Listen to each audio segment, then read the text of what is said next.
हाँ हाँ मित्रों, हम लोग अफ्रीका महाद्वीप की मुख्य भौतिक विशेषताओं का अध्ययन कर रहे हैं। तो friends, we are discussing about the physical features of the Africa continent.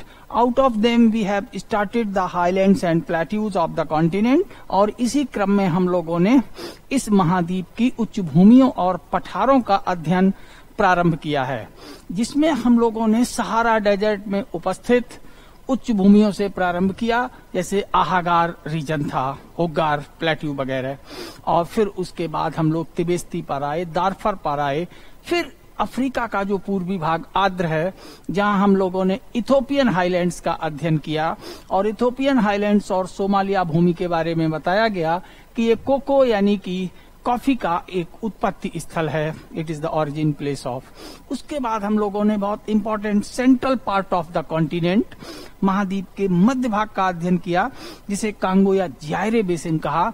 यहां से भी हमारे कई इंपॉर्टेंट क्वेश्चन आते हैं।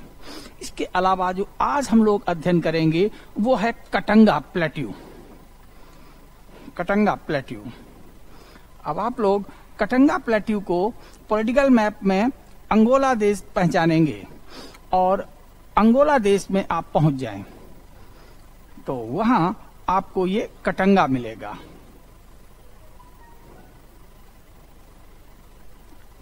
कटंगा पठार,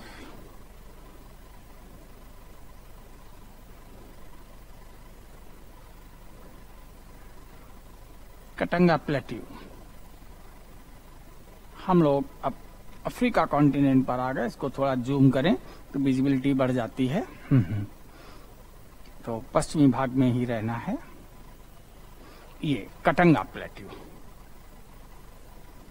जिससे उत्तर की ओर कई जलधाराएं, ये नदियां हैं, ये जो लाइनें हैं ये नदियां हैं, जाकर के एक नदी बना रही है कसाई। और कसाई मिल रही है किसमें? जाम्बेजी रिवर में, जिसे कांगो रिवर भी कहते हैं। और इसी कटंगा प्लेट्यू से आप इधर दक्षिण की ओर देखेंगे, जाम्बेजी और उसकी सहायक नदियां निकली। कटंगा प्लेट्यू का ही विस्तार ये बी प्लेट्यू भी कहा जाता है, और इससे भी क्यूटो, कुबांगो, ये नदियां निकलती हैं, और ये भी जाम्बेजी में मिलती हैं। और फिर जाम्बेजी एक विक्टोरिया फॉल बनाती हुई बहुत बड़ा झरना वॉल्यूम के हिसाब से, जल के आयतन के हिसाब से बनाती है। यहाँ पर आप सब लोग पहुंच गए होंगे। ये केप फ्राया है, और केप फ्राया के ठीक पास में ये हुइला प्लेट्यू है।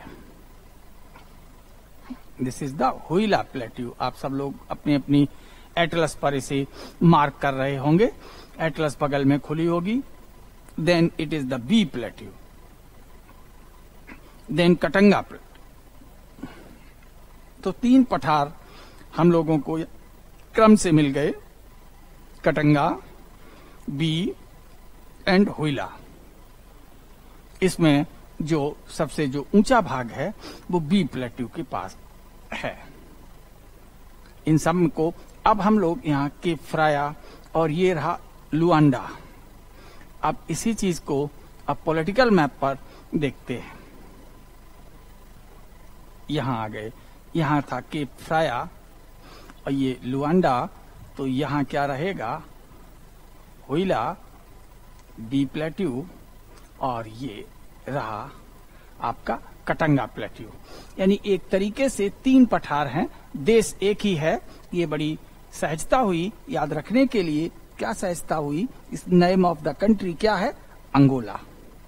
तो यह अंगोला के उत्तरी भाग में उपस्थित है, उत्तरी और मध्य भाग में उपस्थित है। तो उत्तरी मध्य भाग कहेंगे, यहाँ पर ये उपस्थित है। तो अब अपने नोट शीट बनाते हैं, कटंगा प्लेट्यू को लिखते हैं। यह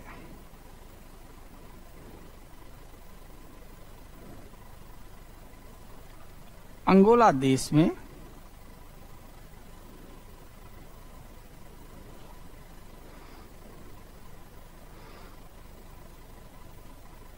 उत्तरी मध्य भाग में उपस्थित है।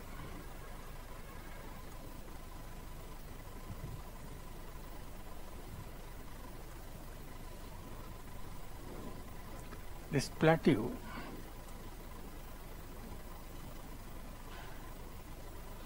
is located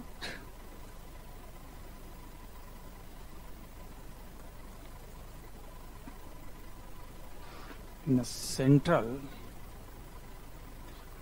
north part of Angola. अब इस पठार की खासियत क्या है? ये एक पठार जल विभाजक की भांति करता है, जल विभाजक की भांति व्यवहार करता है। इससे उत्तर की ओर जाम्बे अथवा कांगो की सहायक नदियां निकलती हैं और जबकि दक्षिण की ओर जाम्बेजी की सहायक नदियां निकलती हैं। यह पठार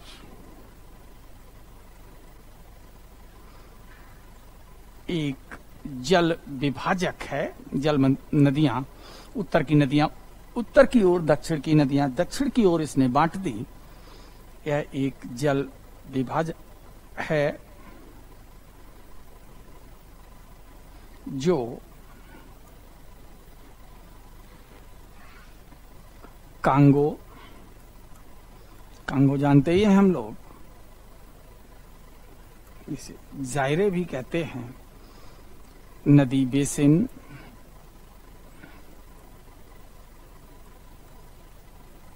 तथा जाम्बेजी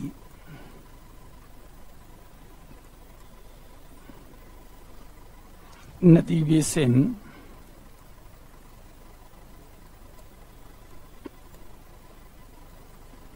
की मध्य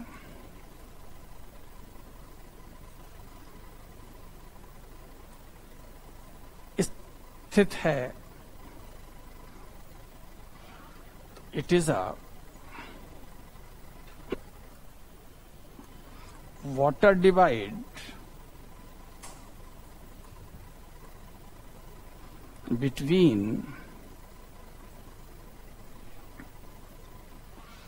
Congo / Zaire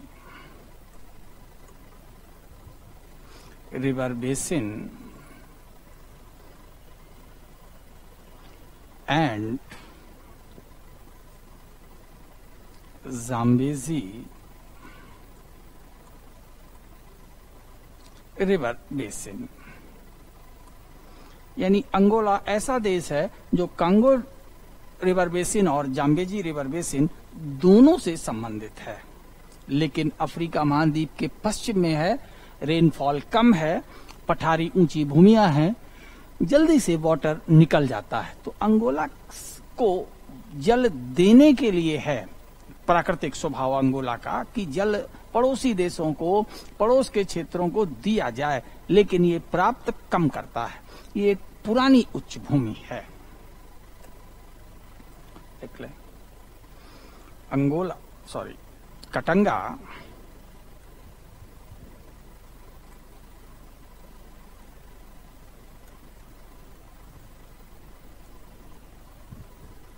एक प्राचीन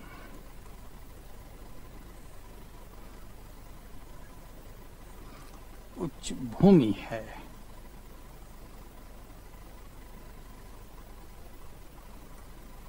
जो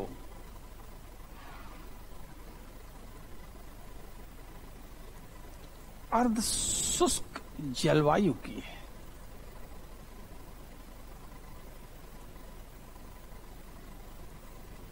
जलवायु वाली है।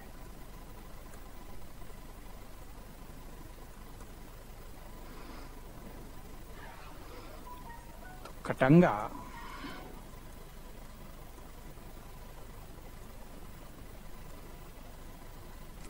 is an old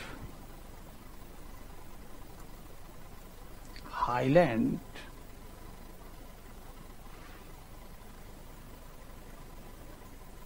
its climate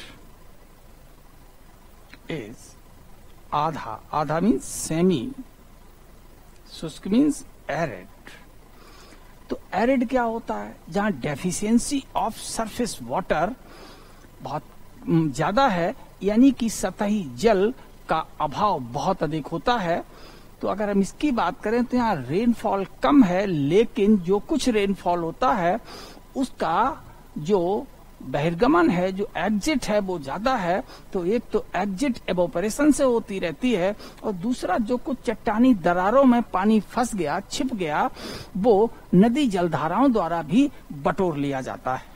तो इस तरीके से यहाँ जो वर्षा है इतनी नहीं है कि वो साल भर वनस्पतियों को धारण कर सके। एक वर्षा काल में यहाँ घास उगती है। और बड़ा आपको फेमस ये ट्रॉपिकल गर्म जलवायु की घास पता होगी, अफ्रीका महाद्वीप की, जो कि अपने शेर चीतों के लिए भी जानी जाती है। अंगोला से लेके जाम्बिया, जिम्बाब्वे तक ये घास भूमि फैली हुई है, सवाई। तो अपने यहाँ का नाम हो गया, तो यहाँ नाम है सवाना। क्या नाम है? सवाना। तो Katanga is an old highland, it's climate is semi arid. तो यहाँ की जो वनस्पति है वो घास है, और उस घास वनस्पति को हम लोग सवाना कहते हैं। कटंगा पठार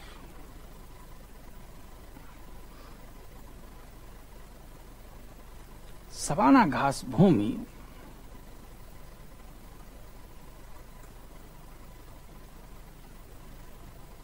के अंतर्गत आता है।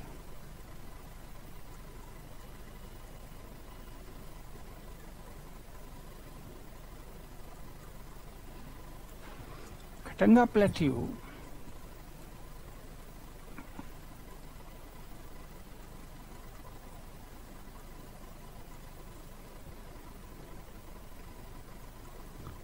under savanna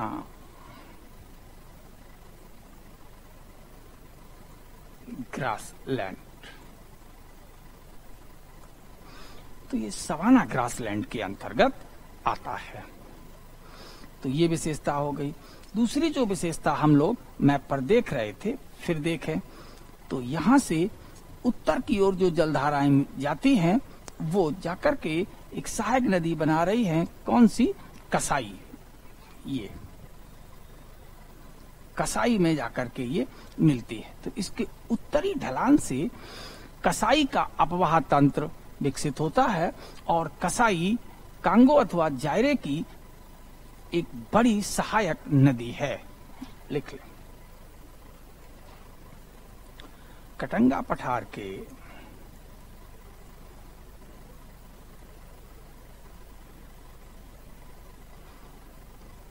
उत्तरी ढाल पर, जो ढाल उत्तर की ओर उतरता है, उत्तरी ढाल पर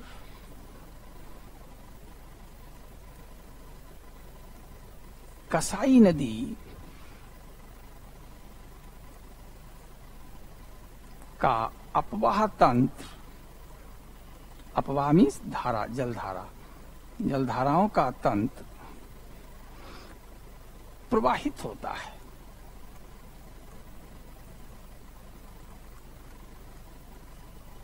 प्रवाहित होता है।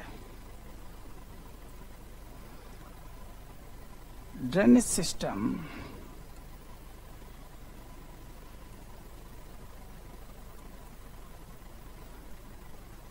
ऑफ कसाई river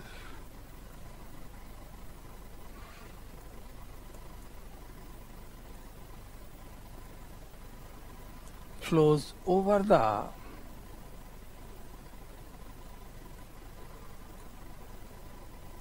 northern slope of Katanga Plateau.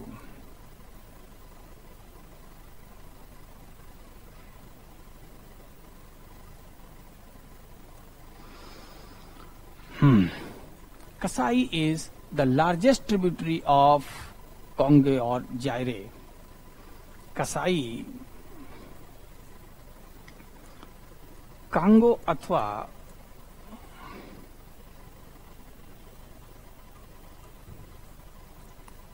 जायरे की सबसे बड़ी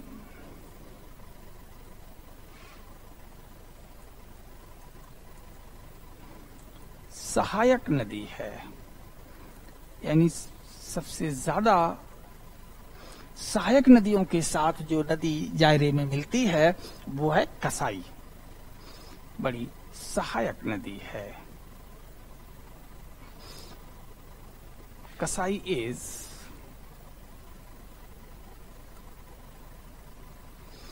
लार्जेस्ट ट्रिब्यूटरी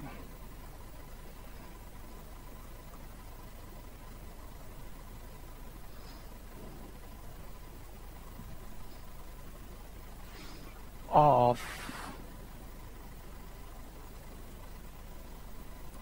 जायरे और कांगो रिवर।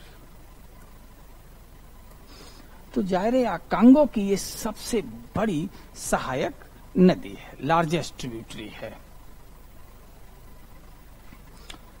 तो कसाई कहां से आई? कसाई क्या करता है? कटंगा कटंगा काटता है, सब लोग जानते हैं कसाई का काम, तो ऐसे ही याद रखेंगे। तो रिवर कसाई कम्स फ्रॉम द कटंगा। अब बात आती है तो कटंगा के दक्षिणी ढाल से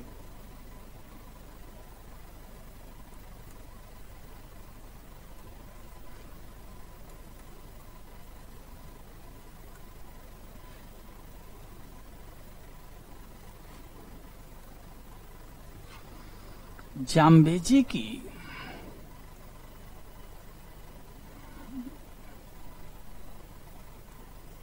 या जाम्बेजी नदी की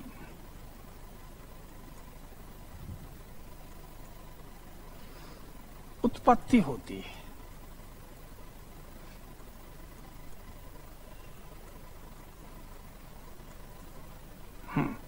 फिर आप एड्रेस यहां देख लें, ये देखो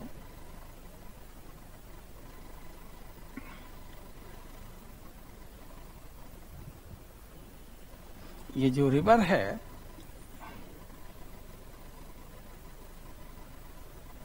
रेड कलर से हम शो कर रहे हैं, ये गई जाम्बेजी, यहां आके मोजाम्बिक चैनल में गिरी। तो जाम्बेजी रिवर कहां से निकल रही है? कटंगा प्लेट्यू से। तो हम लोगों ने लिख लिया कटंगा के दक्षिणी ढाल से जाम्बेजी नदी की उत्पत्ति होती है। The river Zambezi originates from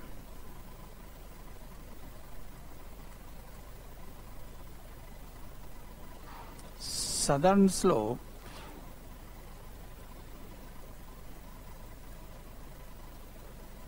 of the Katanga plateau.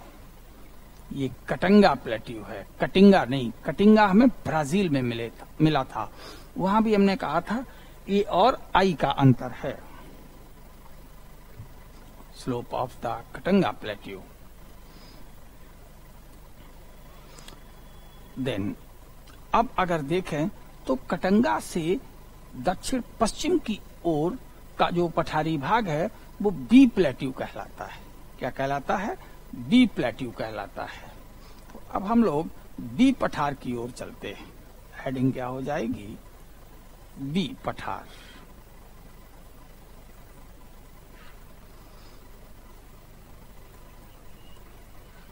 B plateau location देखी हुई है, फिर देख लें। ये रहा कटंगा। तो कटंगा से इधर हम दक्षिण पश्चिम की ओर आए तो हमें क्या मिला? B plateau. तो जरा लिखते हैं बी प्लेट्यू के बारे में। यह अंगोला देश में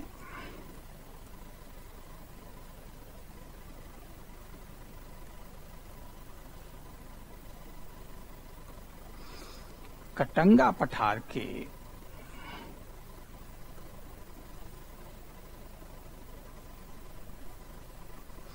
दक्षिण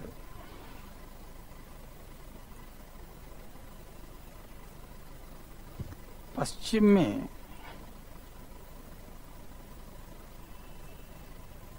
उपस्थित है।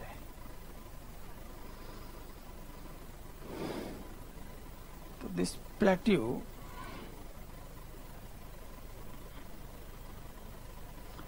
is located southwest to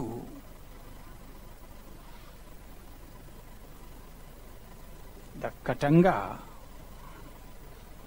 plateau. तो कटंगा प्लेट्यू के ही दक्षिण पश्चिम में। तो Katanga plateau in the Angola, उसी देश में, अंगोला में। अब हमने लोकेशन लिख ली, तो कुछ कंट्रीब्यूटरी रिमार्क भी इस पर लिख लें जिससे कि हमारे प्री के क्वेश्चन मिल जाएं। तो जब कंट्रीब्यूटरी रिमार्क देखने हैं तो बी प्लेट्यू से जाम्बेजी की सहायक नदियां क्यूटो और कुबांगो निकलती है। क्यूटो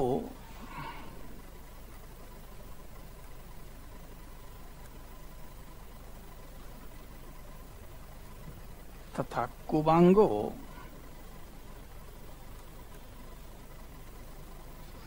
नदियां क्या है? नदियां किस में जाके मिलती हैं? जाम्बेजी में। तो ये सहायक नदियां, कुबांगो सहायक नदियां निकलती है।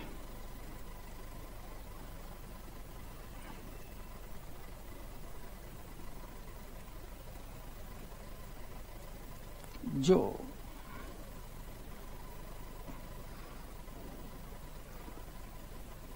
जाम्बेजी में, जाम्बेजी नदी में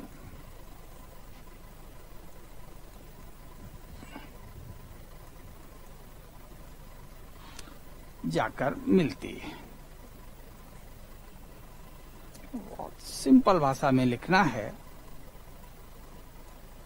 हमेशा सिंपलिसिटी डिजर्व्स। हिंदी कभी भी आप लोग, पहले तो ये सब प्री के फैक्ट हैं, समझने के लिए हैं, लिखना भी नहीं है। मेंस में भी तकनीकी शब्दों का प्रयोग जो होता है उनको करें और साथ में अपने वाक्य बहुत सरल रखें, हमें खूब मार्क्स मिलते हैं। लेकिन जब हम ऐसी हिंदी लिख देंगे तो वहां पर एग्जामिनर्स जो है वो अटेंशन पे नहीं करते, उनको लगता हम नहीं जानते तो ये होता नहीं है, क्योंकि मैक्सिमम लोग इंग्लिश पढ़े लिखे होते हैं। तो क्यूटो तथा कुबांगो नदियां निकलती हैं जो जाम्बेजी नदी में जाकर मिलती हैं। तो फिर आप एटलस पर इनको देख लें। जब ये दोनों यहाँ मिल गई हैं तो इनके मिलने से यहाँ पर आप देखेंगे कुछ पानी रिश्ता हुआ फैल गया है। ये देखो, ये इससे यहाँ ओकावांगो दलदल का निर्माण हो जाता है। किसका? ओकावांगो दलदल का निर्माण हो रहा है। तो जरा पॉलिटिकल मैप भी देख लें ताकि अब इन सब जगह पर हमारे क्वेश्चन खूब बनते हैं। तो ये नदियां आ गई। ये विक्टोरिया फॉल यहाँ बिल्कुल बॉर्डर के पास है। ये बोत्सवाना है, इधर जाम्बिया है, ये जिम्बाब्वे है। और जब इन नदियों का ये वाटर यहाँ फैलेगा तो ये ओकावांगो जो दलदली भूमि है ये किस देश में पड़ेगी? बोत्सवाना में। तो यहाँ जाम्बेजी नदी में जाकर मिलते हैं। तो इसको लिख लेते हैं, Cuito and कुबांगो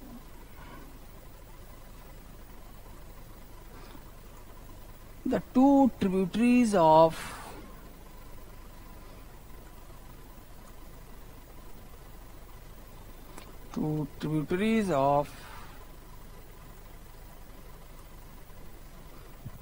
Zambezi river arise from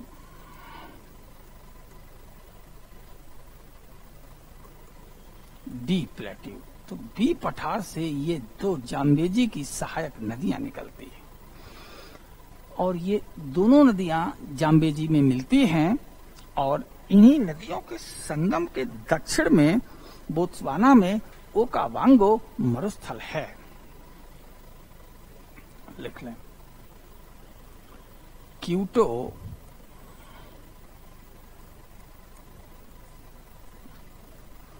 कुबांगो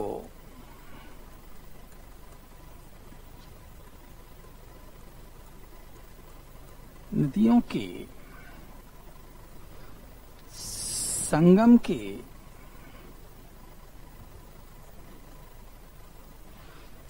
दक्षिण में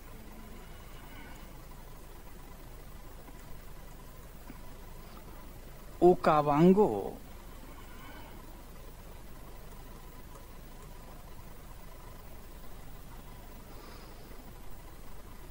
दलदल स्थित है।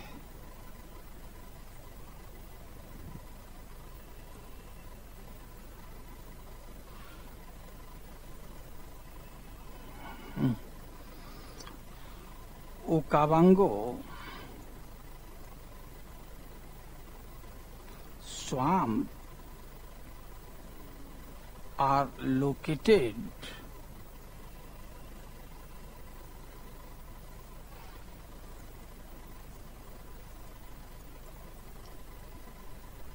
southward to the confluence of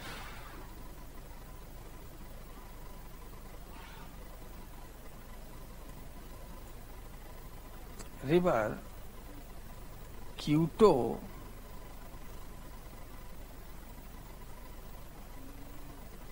and Cubango. Cuito और कुबांगो। अब ये लग रहा है कि हम कोई बहुत बड़ी बुक से पढ़ रहे हैं। ये बुक कोई नहीं है, सिंपल बुक जो हम आपको पढ़ा रहे हैं वो एटलस है। और इसीलिए लोग कह देते हैं कि बहुत सारे क्वेश्चंस प्रीलिम्स के तो केवल मैप स्टडी से आ जाते हैं, और मैप स्टडी पढ़ते समय जो शब्द प्रयोग होते हैं उन शब्दों को भी साथ साथ में उसका हम अर्थ लिखाते चलते हैं, बताते चलते हैं, ताकि जब भी हम रीडिंग लगाएं तो ये एक कंप्लीट नोट्स हम लोगों के पास रहे। तो ओकावांगो स्वाम्प ये बहुत पूछा जाता है। तो ये ओकावांगो स्वाम्प किस देश में है? इसकी लोकेशन दक्षिण की ओर बताई गई है, और दक्षिण की ओर अगर हम जाएंगे तो ये बोत्सवाना कंट्री है। ओकावांगो दलदल ये सुमेलित करने के लिए पूछ लिया जाता है। ओकावांगो दलदल एक बड़ी फीचर उठाइए और उसके आसपास दूसरी फीचर्स भी जोड़ते जाइए तो उससे वो रिलेट रहेगा। तो ओकावांगो स्वाम्प और दलदल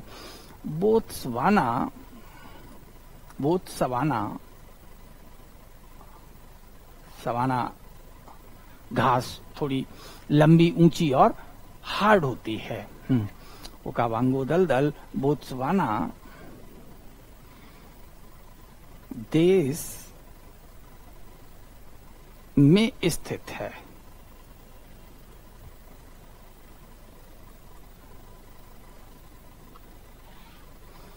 Okavango swamp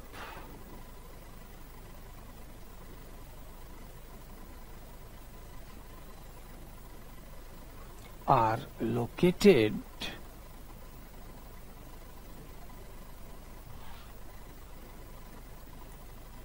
in Botswana country. अब जैसे ही बोत्सवाना की बात आती है तो फिर आप लोगों को बुशमैन ट्राइब की बात याद आ जाती है। यहाँ की जो सवाना ग्रास और उसके जो सरकंडे जैसी वनस्पतियां होती हैं उनमें ये बहुत ही एक शर्मीली जनजाति रहती है जिसका नाम है बुशमैन। तो यूरोपियंस ने कहा ये अचानक झाड़ी में से निकल आते हैं, बुश मीन्स झाड़ी, तो इन्हें झाड़ियों का इंसान यानी बुशमैन नाम दे दिया। तो बोत्सवाना बुशमैन प्रजातियों का ये एक वो जनजातियों का क्षेत्र है। लिखते हैं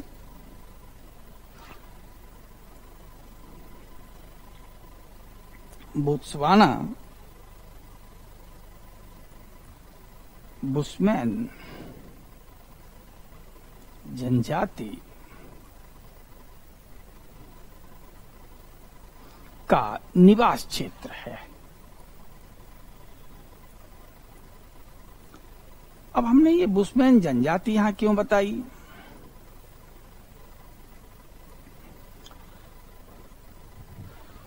Botswana is the land of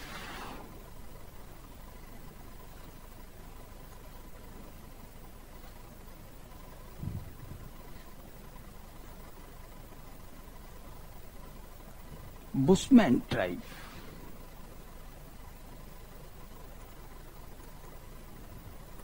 तो बुशमैन जनजाति का ये क्षेत्र है और इनके बारे में कहा जाता है कि जो बुशमैन हैं वो दुनिया की सर्वाधिक पिछड़ी जनजातियों में से एक है। इन्हें आज भी धातु का यानी कि मेटल इंडस्ट्री का ज्ञान नहीं है और यहाँ पर उगने वाली कुछ कठोर वनस्पतियों के जो तने होते हैं जो हार्ड वेजिटेशन टाइप के होते हैं उन्हीं से ये अपने औजार बना लेते हैं, हारपून जैसा यानी भाले जैसा, और उसी को घिसकर उसकी नोक को नुकीला करते हैं। और इनके पास जब धातु का ज्ञान नहीं है, मेटल क्राफ्ट इनके पास नहीं है, तो तय है कि utensils of the domestic use, तो घरेलू उपयोग के जो बर्तन होते हैं वो भी इनके पास नहीं होते। यहाँ पर इस अर्धशुष्क क्षेत्र में ऑस्ट्रिच निवास करता है। शुतुरमुर्ग का ये भी क्षेत्र है। तो शुतुरमुर्ग के अंडे आपने सुना होगा लार्जेस्ट सेल, सबसे बड़ी कोशिका होते हैं, जिसके लिए सुरक्षा के लिए एक हार्ड कोट बाहर होता है। तो अंडे का अंदर का साइटोप्लाज्म तो ये पी जाते हैं और जो बचा हार्ड कोट वही इनका बोल यानी कि कटोरा होता है। तो इनके पास ज्यादा भौतिक सामग्री नहीं है, फिजिकल मटेरियल नहीं है। जीवन को सहारा देने के लिए इनके पास एक बहुत अस्त्र या टूल है, वो है शिकार करने वाला भाला लकड़ी का। तो वुडन हारपून इनके पास होता है, लकड़ी का एक भाला होता है और ये बहुत ही एफिशिएंट कुशल हंटर्स होते हैं। और खासकर जो आसपास पशु पक्षी पाए जाते हैं उन्हीं के पंखों इत्यादि को अपने ऊपर बांधकर ये जो है भेष बदल कर कैमोफ्लेज जैसा उत्पन्न करके शिकार करने में माहिर होते हैं। तो अब ये यहाँ रहते हैं और जब इनके पास क्राफ्ट ही नहीं है, सुई नहीं है, तो तय है कि वस्त्र भी नहीं होंगे और वस्त्र के नाम पर वनस्पतियों के पत्ते और यही सब बांधते हैं। अब जहाँ ये रहते हैं तो एक तरीके से देखा जाए तो इनमें अपना जो कुछ है वो नेचुरल इम्यूनिटी ही इनके जीवन का मुख्य सहारा है और वो इनकी खुराक पर निर्भर करता है। हमेशा इन्हें शिकार नहीं मिल पाता तो कभी ये भूखों भी बरते हैं और ऐसे भी दिन आते हैं कि जो पुरानी सड़ी हुई लकड़ियां हैं जिनमें माइट्स यानी दीमक लग गए हैं तो दीमक को खा करके ही गुजारा करते हैं। इसीलिए दीमक जो है वो बुशमैन जनजाति का चावल यानी राइस कहा जाता है। तो might is the rice for the bushman. This is the so poor status of their living standard.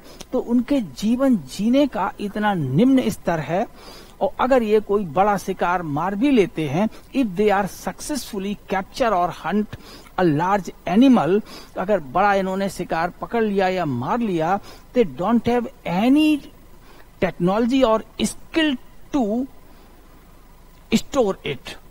तो इनके पास ऐसी कोई विधि या तकनीकी नहीं है कि बड़े शिकार को ये अपने पास संरक्षित रख लें, एक दिन नहीं दूसरे दिन खाएंगे। तो फिर ये तुरंत अपने कबीले या समुदाय के जो दूसरे सदस्य होते हैं या पड़ोसी जो इनके कबीलाई लोग हैं उनको भी बुला लाते हैं, यानी कि दावत उड़ाते हैं। तो बुशमैन या तो भूखों मरते हैं या दावत उड़ाते हैं। तो दावत उड़ाने के पीछे यही है, दे नथिंग हैव टू स्टोर। इनके पास भंडार करने के लिए कुछ भी नहीं है। They don't have developed any skill to store the food items, so they are still the food gatherer and hunters. और ये अभी भी खाद्य संग्राहक और शिकारी हैं, लेकिन ये खाद्य का संग्रह करने में भी असमर्थ हैं। So they are taken as the one of the most backward tribe in the world. और इन्हें विश्व की सबसे पिछड़ी जनजातियों में से एक माना जाता है। और दलदल से इनका क्या संबंध है? They don't have the clothes over their body, और इनके शरीर पर कपड़े नहीं होते। तो दे ट्राई टू सेव और protect from the bytes of insects and mosquitoes of the forest land.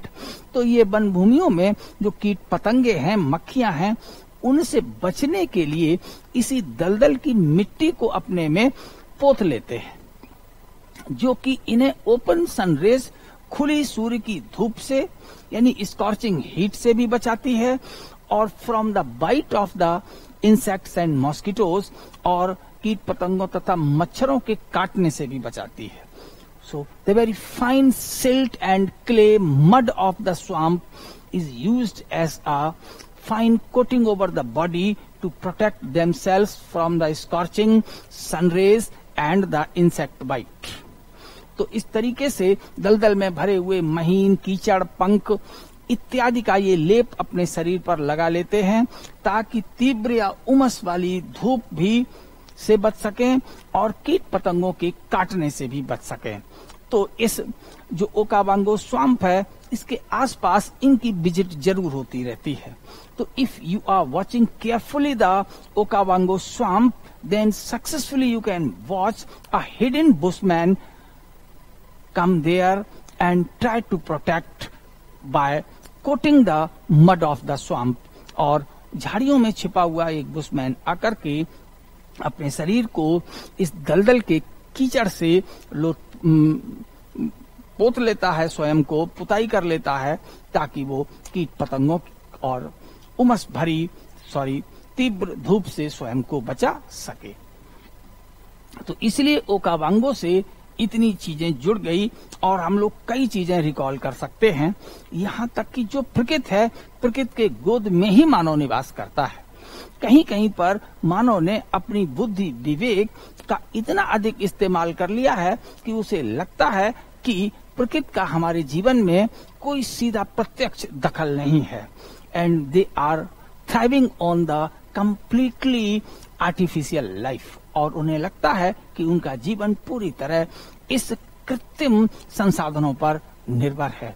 This is one of the tyranny of the people so called civilized, यानी कि बहुत अधिक सभ्य और सुसंस्कृत लोगों के लिए ये एक बड़ा सा धोखा है, भ्रम है। लेकिन मानव वो भी हैं जो कि आज भी नैसर्गिक सुविधाओं में ही अपना जीवन यापन कर रहे हैं, जिनके बारे में एक हमने नाम लिया बुशमैन।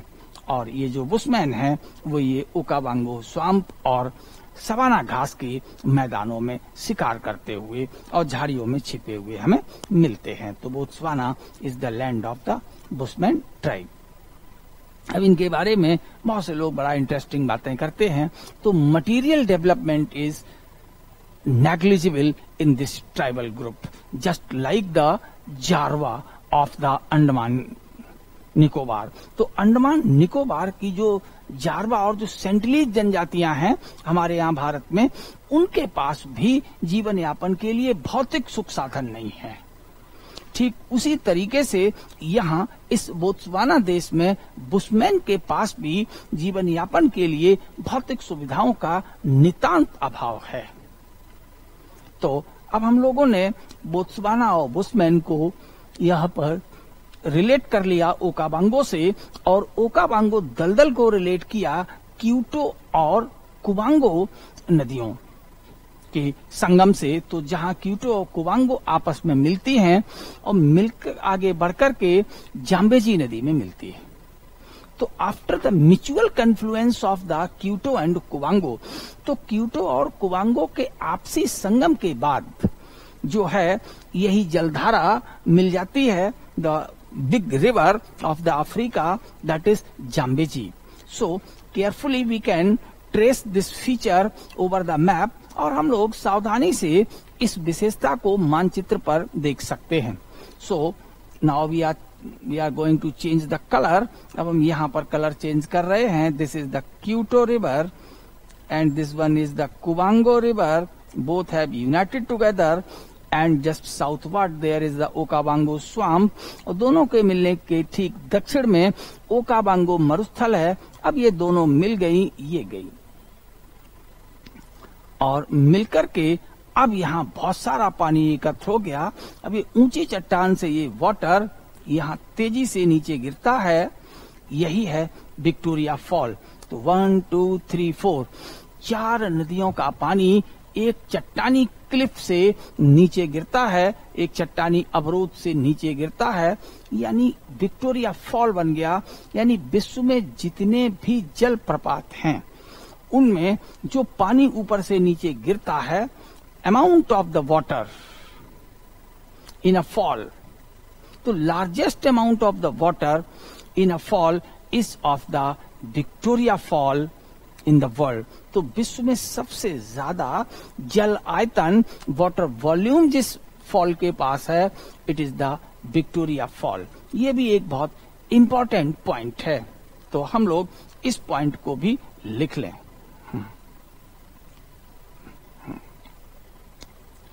जाम्बेजी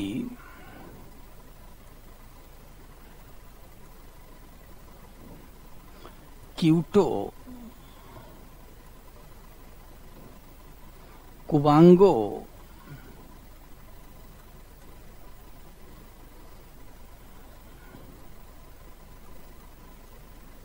क्यूटो कुबांगो दोनों मिल जाते हैं। तो जाम्बेजी क्यूटो कुबांगो नदियों के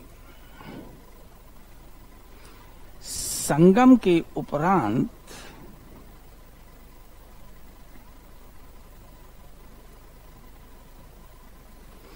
विक्टोरिया प्रपात बनता है।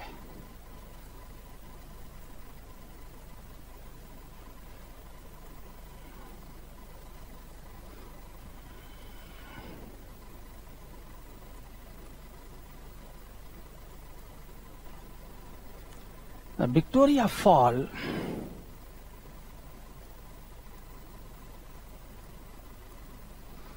is formed after the confluence of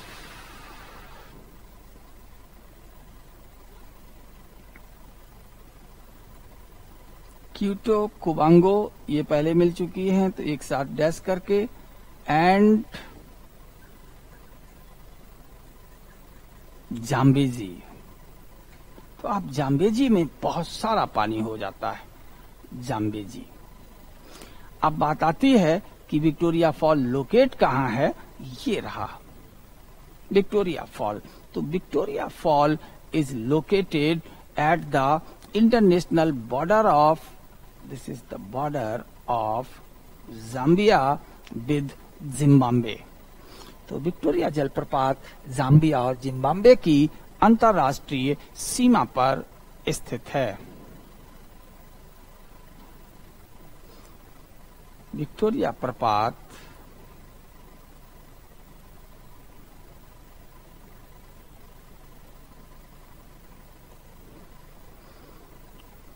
Zambia तथा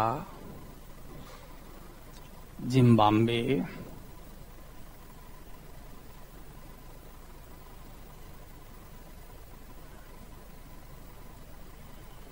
की अंतर्राष्ट्रीय सीमा पर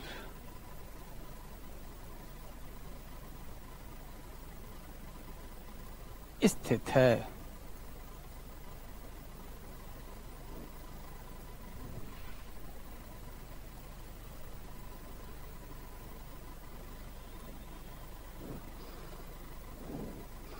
Victoria Fall is located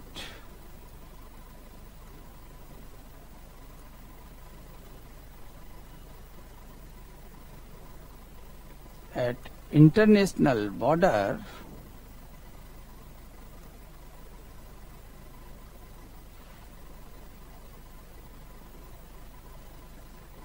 between Zambia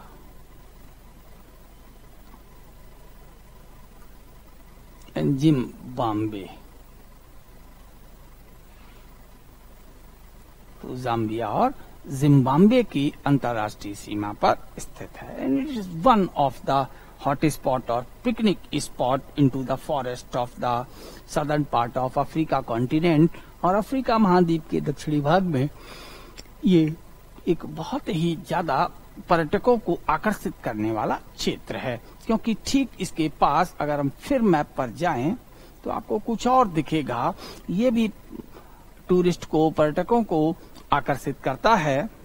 तो ये रहा आपका लिविंग स्टोन। तो लिविंग स्टोन वो जगह है जो कि नेशनल पार्क के नाम से भी जानी जाती है, and it is very close to the Livingstone national park of the Zambia.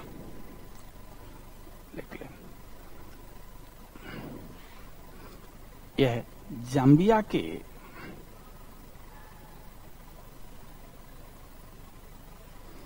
Living stone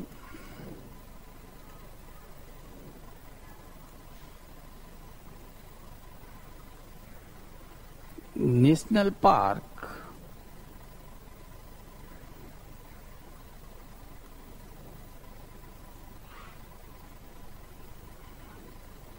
के निकट स्थित है।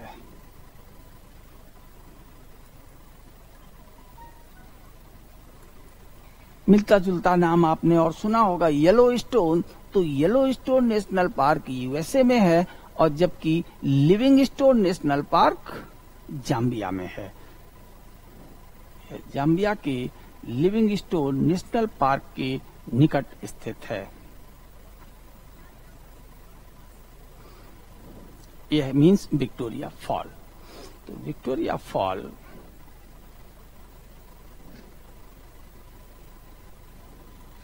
is close to the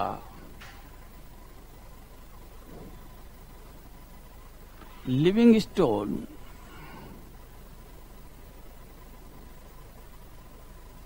National Park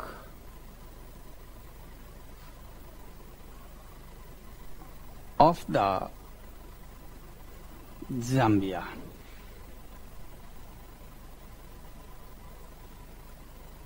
ये है तो Livingstone national park of the Zambia.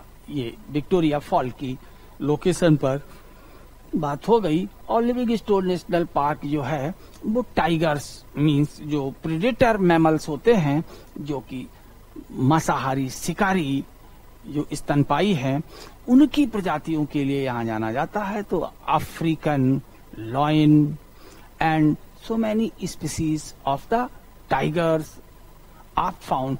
और यहाँ पर अफ्रीकी शेर और कई बाघों की प्रजातियां यहाँ मिलती हैं। तो विक्टोरिया फॉल और ये सब वैसे भी जब आप घरों में टीवी देखते हैं, खासकर नेशनल ज्योग्राफिक चैनल या दूसरे जो वाइल्ड डिस्कवरीज वगैरह हैं, उनके कैमरे इसी क्षेत्र में अफ्रीका के घूमते रहते हैं। आगे जब हम आपको नदी दिखाएंगे तो यहाँ की जो पशु या जानवर होते हैं उन्हें मसाई कहा जाता है। तो वहाँ मसाई को मारने वाली जो नदी है जिसमें बहुत सारे क्रोकोडाइल होते हैं, मसाई मारा।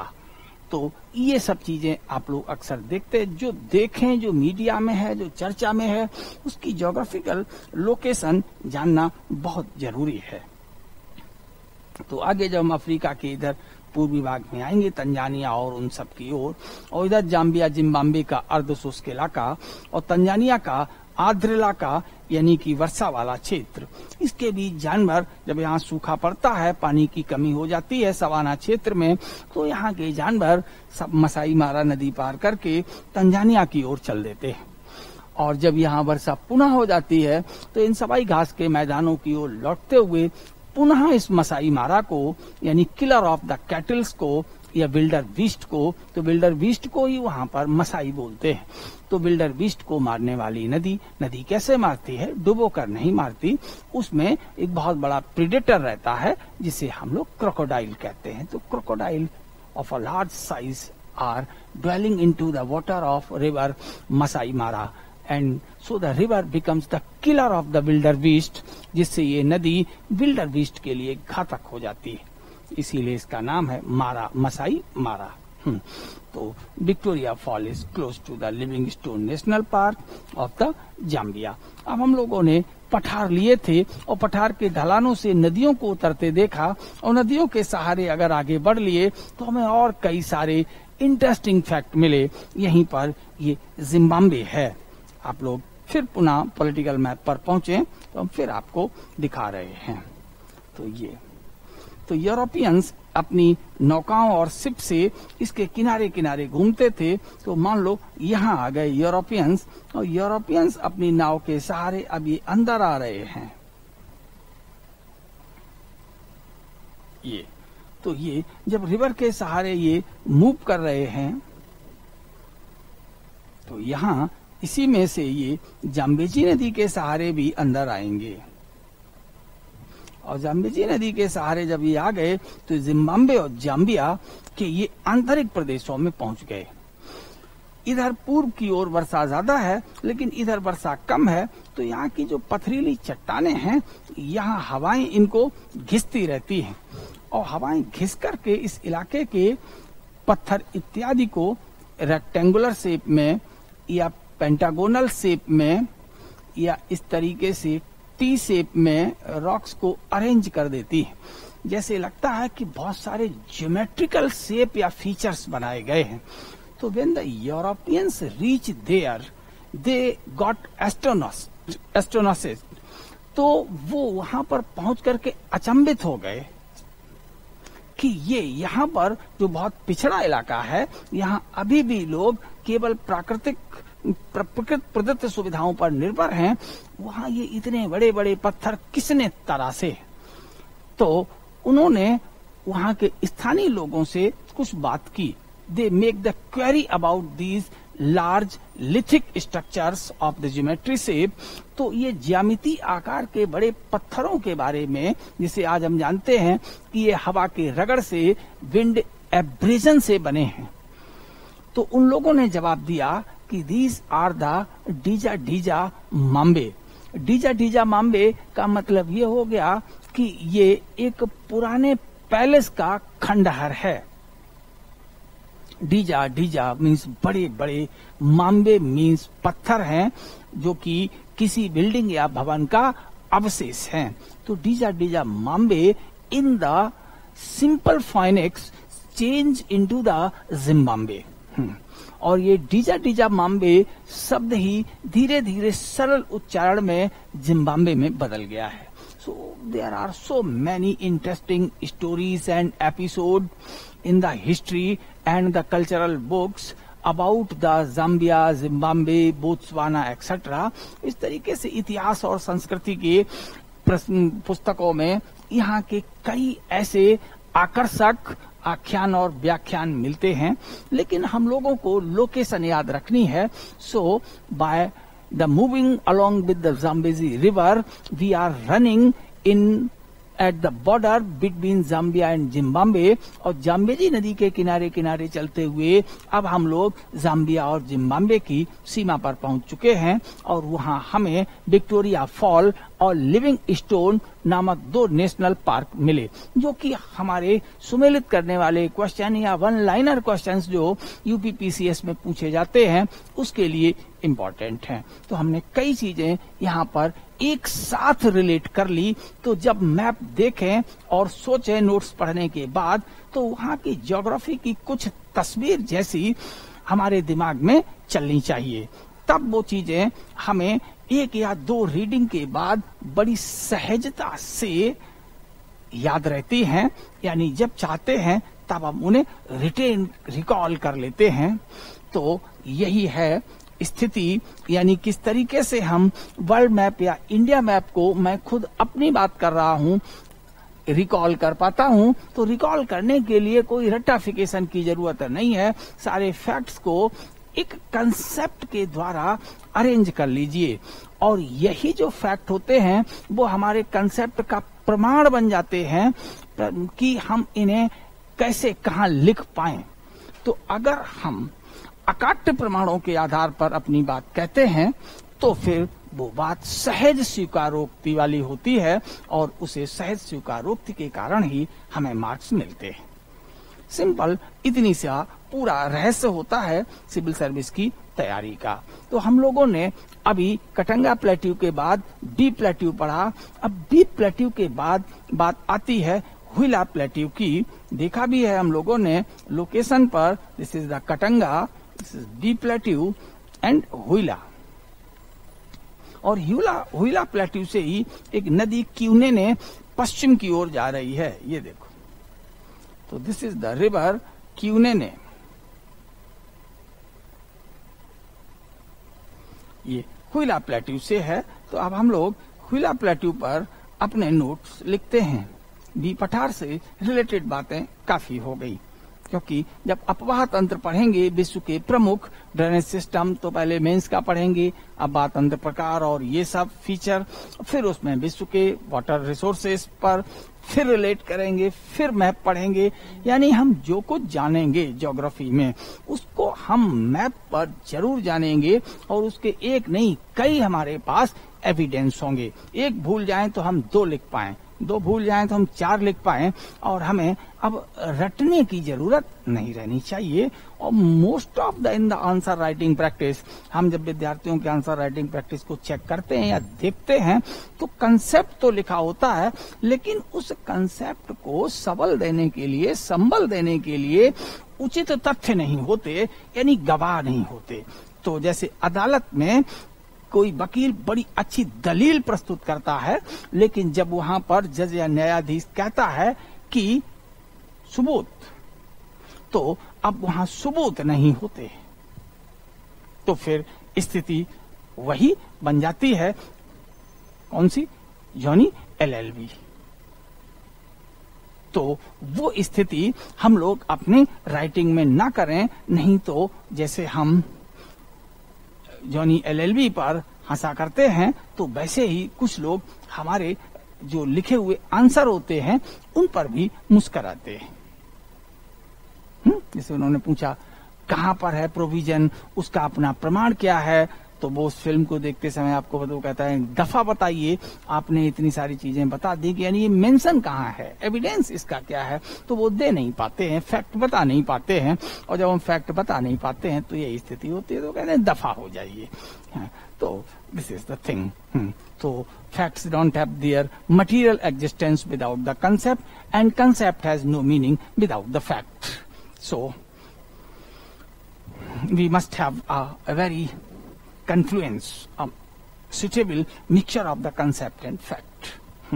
हम लोग अब हुइला प्लेट्यू की बात कर रहे हैं। हुइला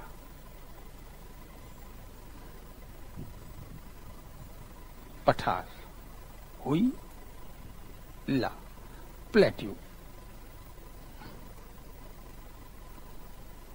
अब इसकी जब आप लोकेशन देखी थी तो मैप पर ये रही, ये बिल्कुल क्यूनेने रिवर के पास तक आ गया। तो अब क्यूनेने रिवर पॉलिटिकल मैप पर भी बनी होती है, तो एग्जैक्ट लोकेशन हम लोग आइडेंटिफाई कर सकते हैं।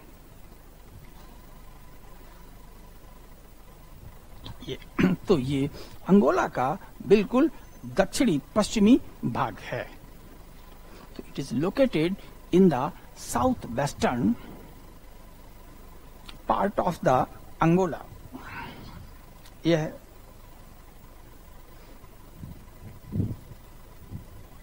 अंगोला देश के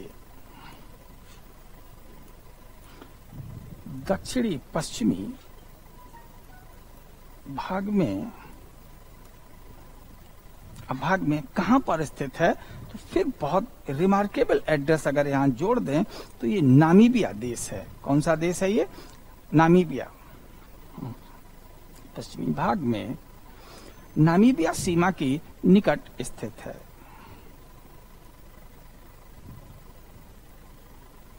नामीबिया बॉर्डर के, नामीबिया सीमा के निकट स्थित है।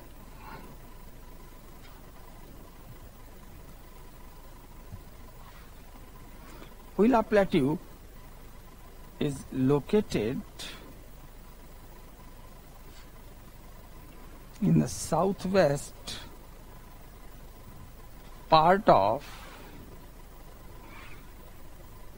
Angola, है अंगोला देश, near the border of Namibia.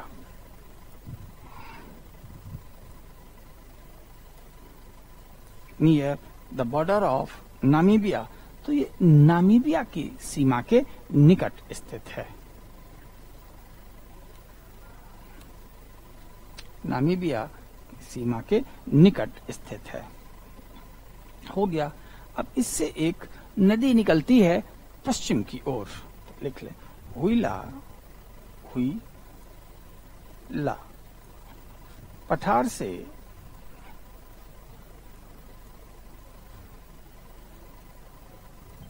क्यूनेने नदी पश्चिम की ओर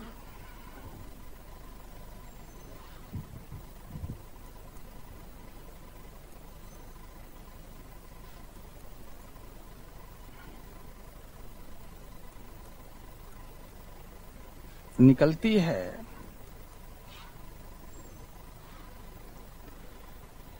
the river Cunene arise from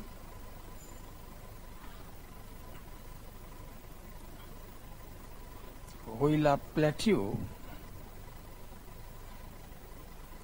to the west and fall into Arabian Sea। चलती है और कहाँ गिरती है? अरेबियन सी का नाम, फॉल इनटू अटलांटिक ओशन, और ये अटलांटिक महासागर में गिरती है। अटलांटिक महासागर में गिरती है and falls into Atlantic ocean. इसको मैप पर देख लें, यही रिवर है। This is the Cunene river. तो ये रिवर तो बॉर्डर भी बना रही है किसका? नामीबिया और अंगोला का।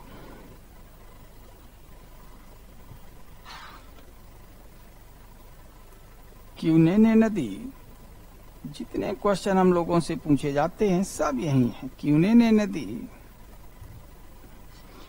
अंगोला तथा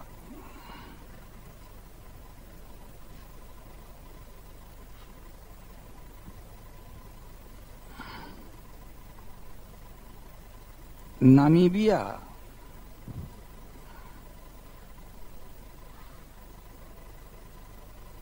के बीच अंतर्राष्ट्रीय सीमा भी बनाती है।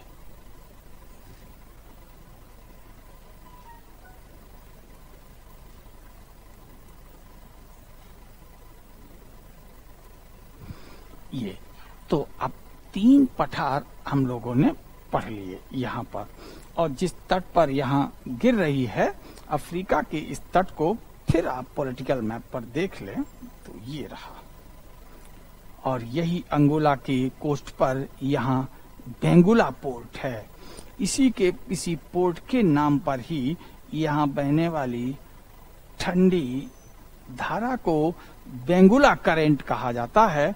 और अगर कोल्ड करंट कहीं पर होती है, ठंडी धारा अगर कहीं होती है, तो हमने बताया उसके आसपास ठंडी धारा के किनारे यहाँ क्या होते हैं?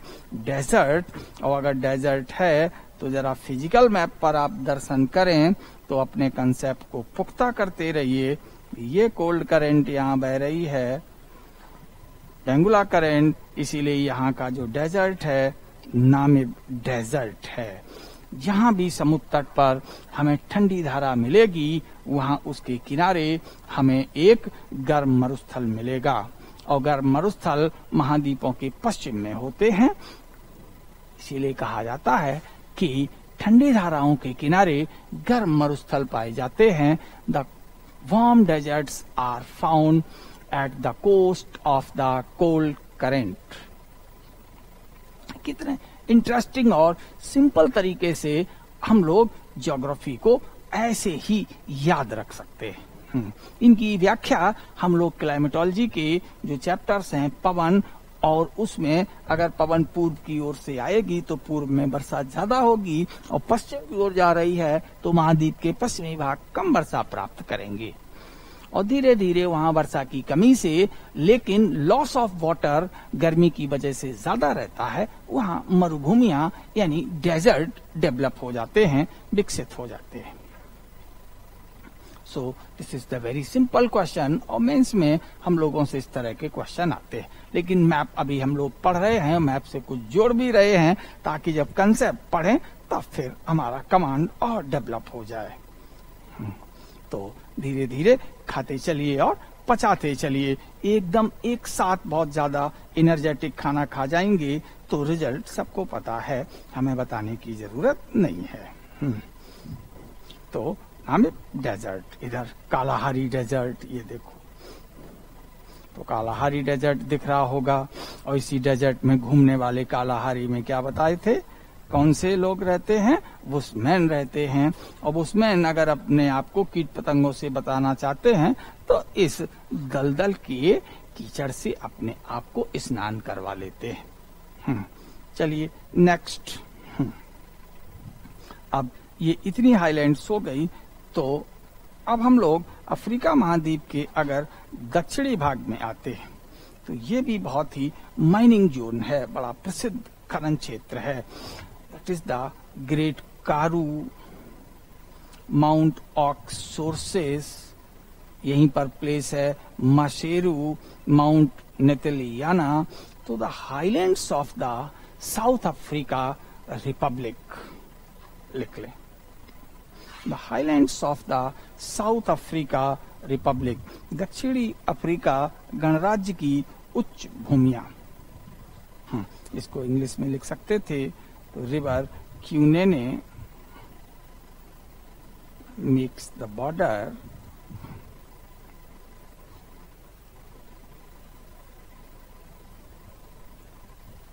बिटवीन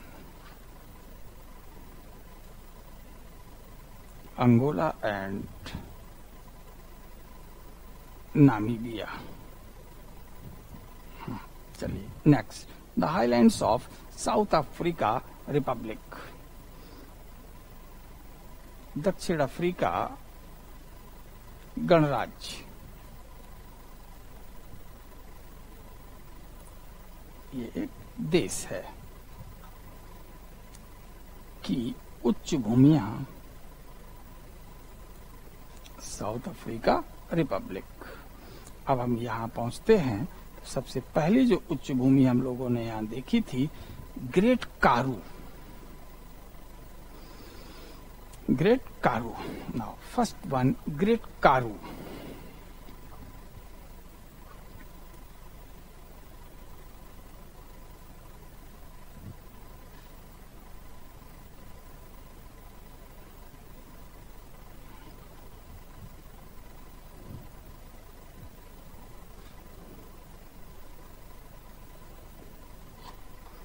ये लोकेशन आप लोगों ने देख ही ली। कहाँ हुई location? In the southern part of the South Africa Republic. यह है दक्षिण अफ्रीका देश या गणराज्य के दक्षिणी भाग में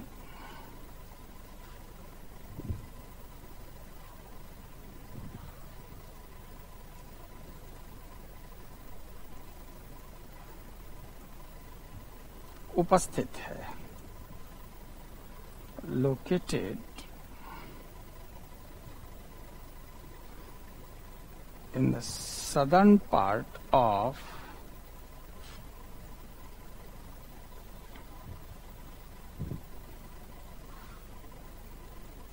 साउथ अफ्रीका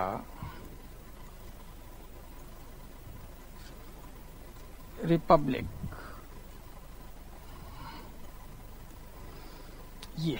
ये है कैसा इलाका? ये अगर हम देखें फिर एटलस पर तो जरा समझाते हैं।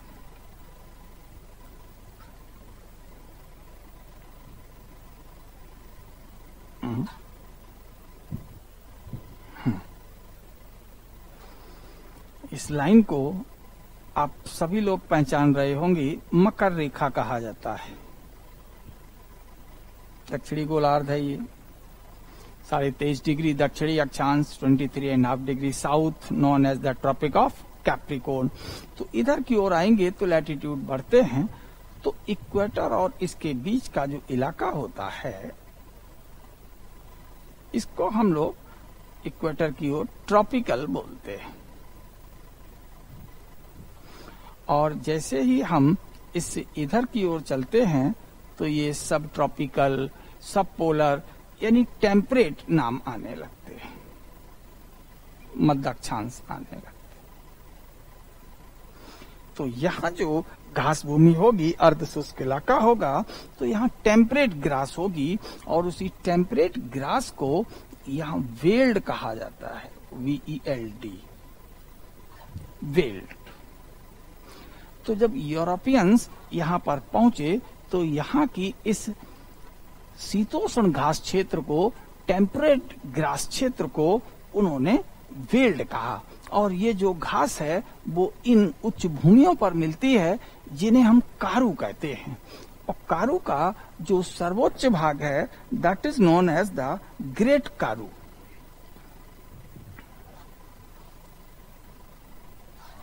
साउथ अफ्रीका रिपब्लिक, तो located in the southern part of the South Africa republic. देख लें, कारू भूमियों पर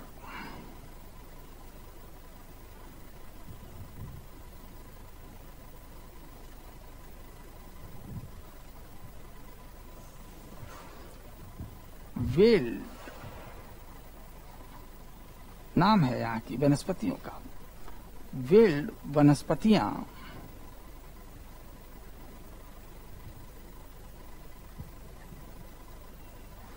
पाई जाती है।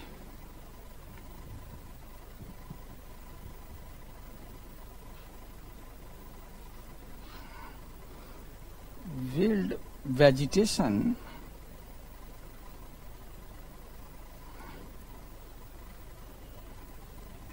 found over the Karoo lands. अब जो कारू लैंड्स होते हैं, अगर हम उनकी बात करें तो ये कम ऊंचाई के, मध्यम ऊंचाई के और अधिक ऊंचाई के होते हैं।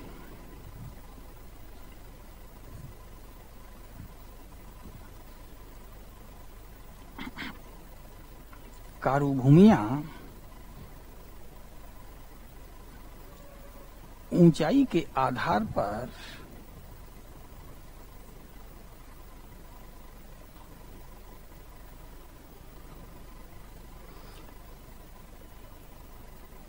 तीन प्रकारों में बांटी जाती है।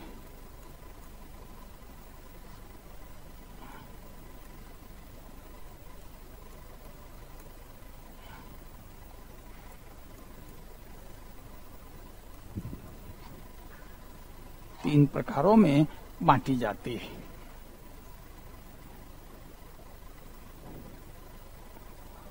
लोअर कारू,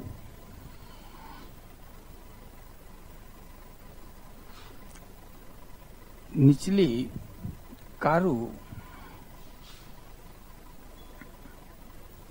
तो निचली कारू कौन सी होंगी? ये हाइट इज बिटवीन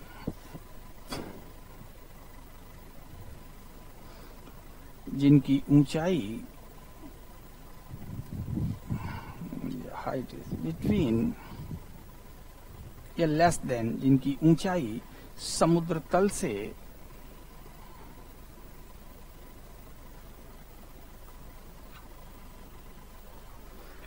1200 मीटर से कम होती है।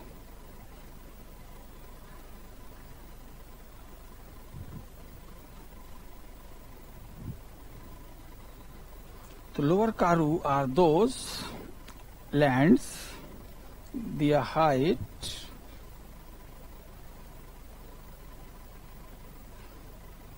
is less than 1200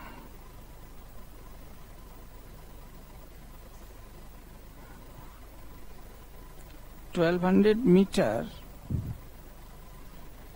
from sea level.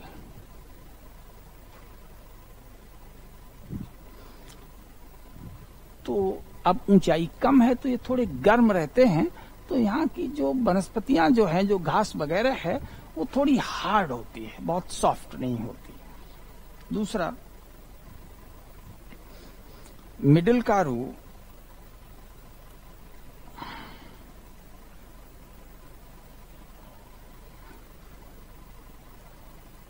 मध्य कारू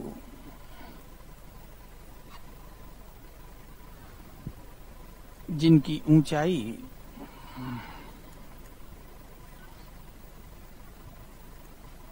समुद्र तल से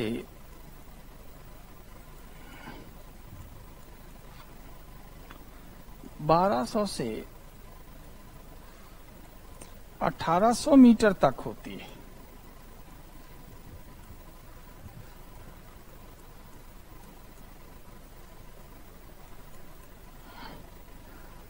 ऊंचाई समुद्र तल से 1200 से 1800 मीटर तक होती है, ये मिडिल कारू। तो अब रिलेटिवली इनके टेम्परेचर भी कम होते हैं और वनस्पतियां थोड़ी सॉफ्ट होती है। नाउ हाई कारू, उच्च कारू, ये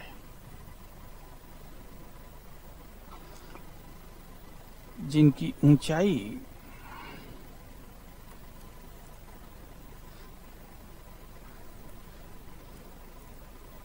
समुद्र तल से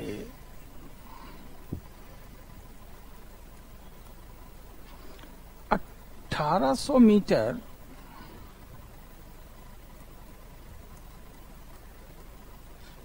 से अधिक होती है।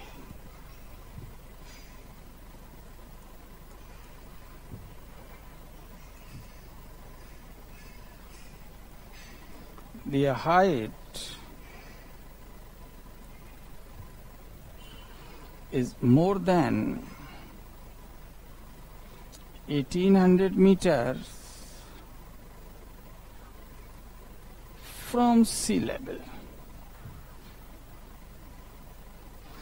तो अब 1800 से ऊंचे हैं तो भले ही सब ट्रॉपिकल बेल्ट में हैं, लेकिन इनकी जो जलवायु होती है वो टेम्परेट हो जाती है।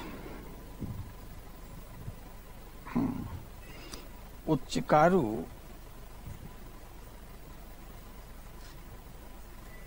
की जलवायु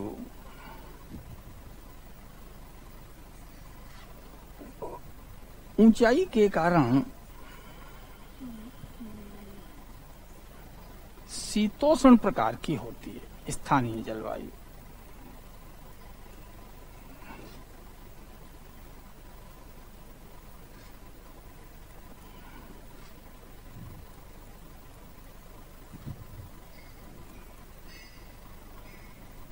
The local climate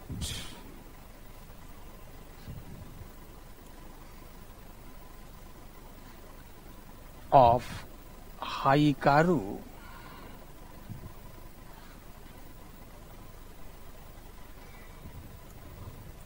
is of temperate type. अब ये टेम्परेट ट्रॉपिकल आगे के चैप्टर में बताएंगे, अभी यहां पर केवल लिख लेते हैं टेम्परेट टाइप। तो ये शीतोष्ण प्रकार, तो यूरोपियंस यहां रह सकते हैं। तो यूरोपियंस को ये बड़ा पसंद आया और उन्होंने कारू को जो नाम दिया है, कारू वनस्पतियों को वेल्ड नाम दिया है।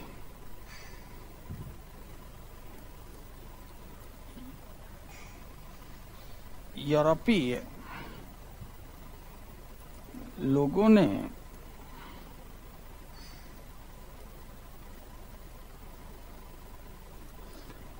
कारू को वेल्ड नाम दिया है, वेल्ड।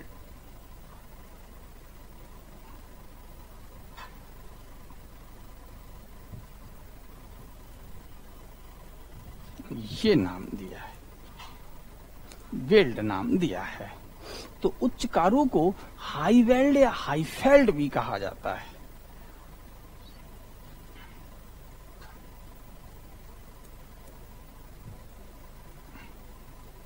इसलिए उच्च कारू को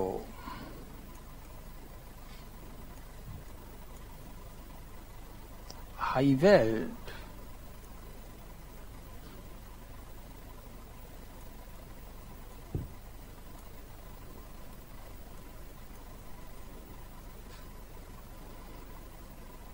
भी कहा जाता है।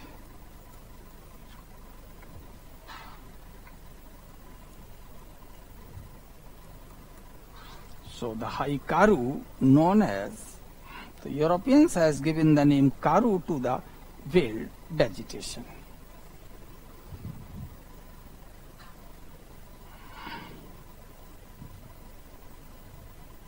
Europeans call veiled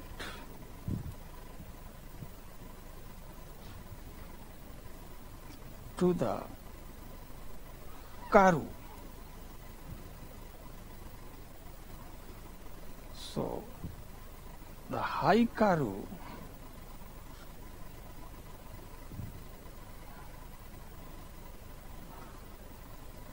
is called high well. इसको हाई वेल्ड कहते हैं। अब एक साथ जल्दी में जब यूरोपियंस बोलते हैं हाई वेल्ड को, बोलते हैं high veld, because of their phonics style they also called it as the high veld. High veld या हाई वेल्ड एक ही बात है, तो ये नाम इनके पड़ जाते हैं। अब जितनी हाइट ज्यादा होगी टेम्परेचर उतना कम होगा, कोल्डनेस होगी, तो grass become the soft. So the high feld are suitable for the sheep rearing. High feld, high veld मुलायम घास के कारण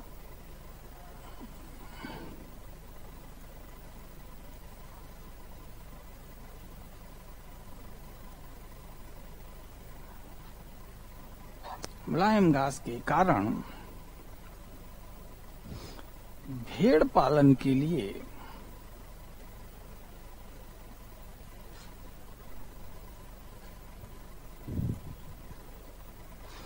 उपयुक्त हैं।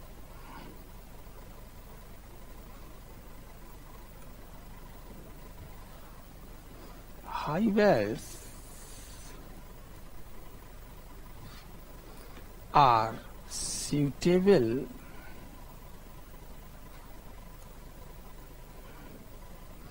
for sheep rearing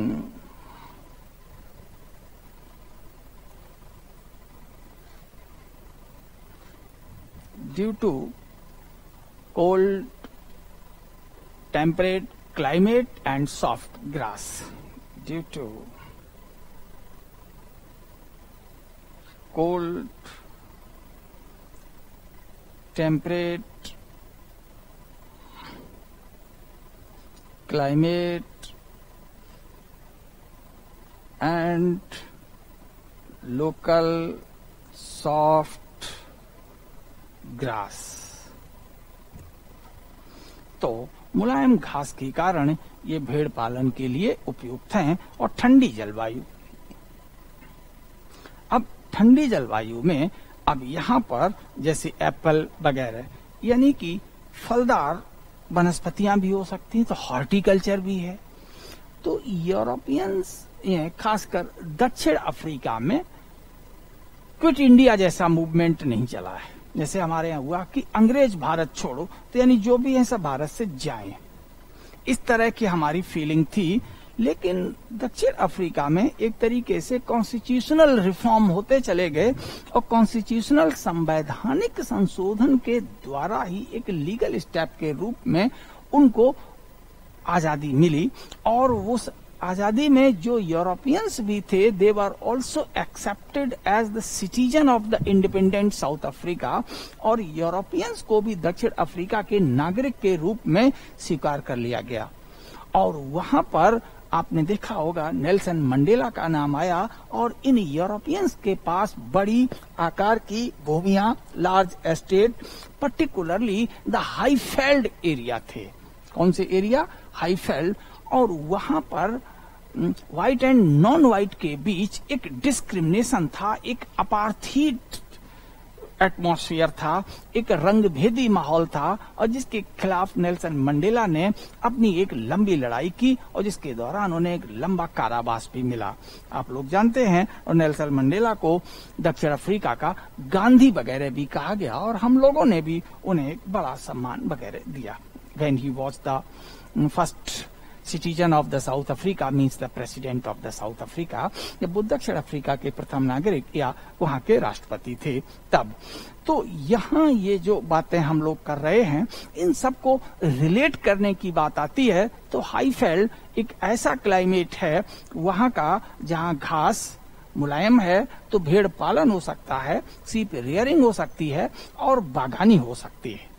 तो हाईफेल्ड पर भेड़ पालन के अतिरिक्त बागानी भी की जाती है, जो कि वस्तुतः यूरोपियन लोगों के स्वामित्व के अंतर्गत आते थे, क्योंकि यूरोपियंस लो बेल्ड या लो कारू पर अधिक उमस भरी या अधिक गर्मी भरी जीवन शैली के लिए उपयुक्त नहीं है। तो जब एक ही जगह पर आसपास उन्हें दो तरह की स्थानीय जलवायु दिख रही है, गर्म और ठंडी, and they are the inhabitants of the cold climate particularly from the Europe, इसलिए उन्होंने हाईवेल्ड को अपने निवास स्थान के रूप में चुना। तो यूरोपियंस ऑप्टेड और the choose the Highveld as their settlement. यूरोपीय लोगों ने, तो अब अगर कोई करंट में घटना हाईफेल्ड और उसकी प्रॉपर्टी के विवाद या उन सब को लेकर आती है और अफ्रीका से ये मुद्दा जुड़ता है, तो आप बड़ी आसानी से ज्योग्राफी के आधार पर चीजों को समझ पाएंगे। तो यूरोपीय समुदाय दक्षिण अफ्रीका में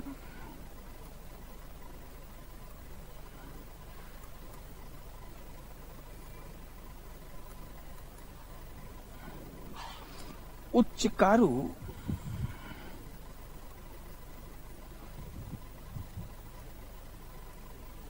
यानी हाईवेल्ड क्षेत्रों को ही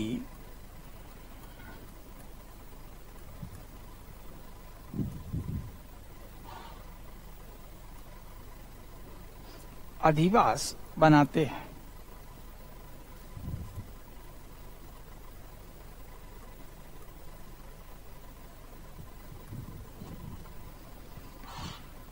European community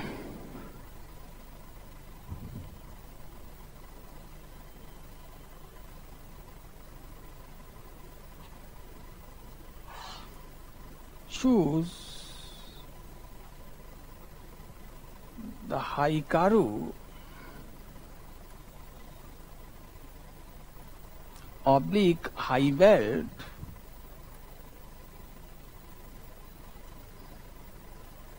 as their settlement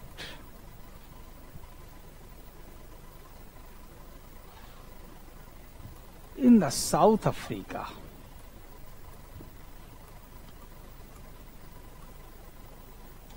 तो दक्षिण अफ्रीका में वो अधिवास या सेटलमेंट के रूप में इसका चुनाव करते हैं। तो because of the cold temperate climate, तो यहाँ पर भेड़ पालन के अलावा बागानी भी की जाती है। लिख लें, उच्च कारू भूमियों पर भेड़ पालन के अतिरिक्त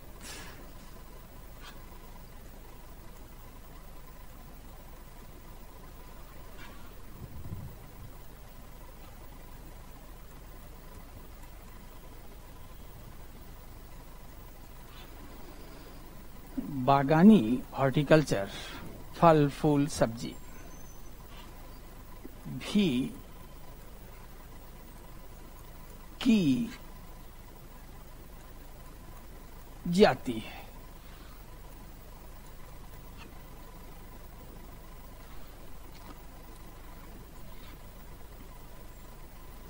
The land use of Haikaru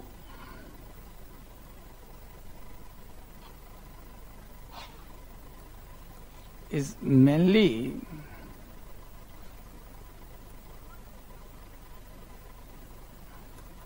practiced for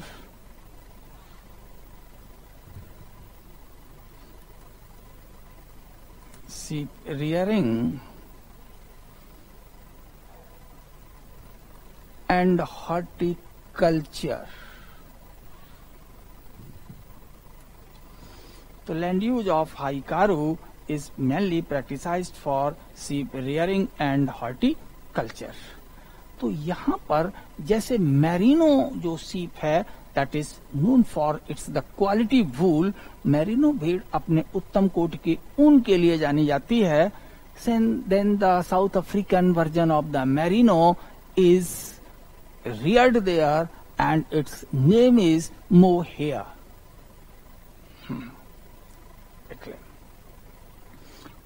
high veld पर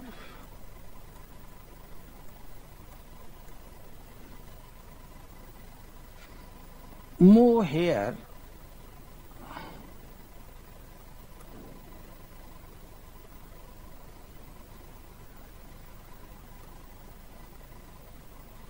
नस्ल की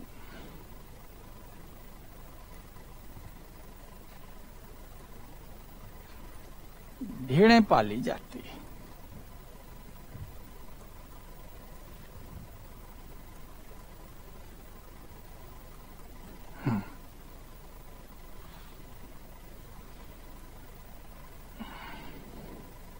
Yes, the mohair sheep is reared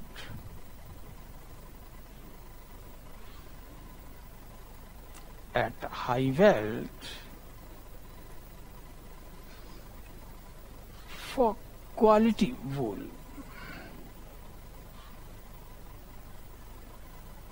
तो अच्छी क्वालिटी के लिए, अच्छी क्वालिटी की भेड़ उसके ऊन के लिए मोहेयर भेड़ पाली जाती है। तो इस तरीके से एक से एक। अब the highest part of the Karoo land is known as the great Karoo. तो कारू भूमियों का जो सबसे ऊंचा भाग होता है उसी को ग्रेट कारू कहा जाता है।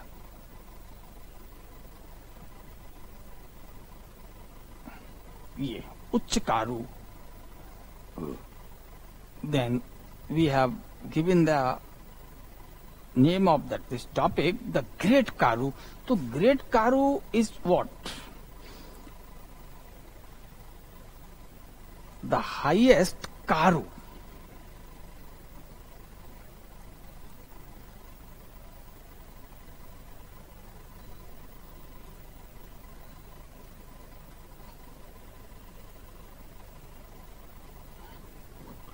Highest Karoo. तो जो सबसे ऊंचा कारू है उसी को ग्रेट कारू कहते हैं। And it is the one of the oldest land in South Africa, particularly in Africa continent. तो अफ्रीका महाद्वीप की अति प्राचीन भूमियों में से ये एक है, in which the iron content is so high. और इस ग्रेट कारू में जो लौह अंश है वो काफी ज्यादा है। तो हम लोग यहाँ कई पेज लिख चुके हैं, फिर आ जाते हैं इस पर।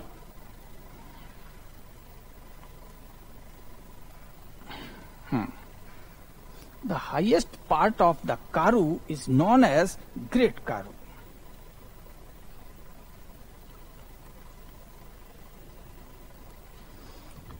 The highest part of Karu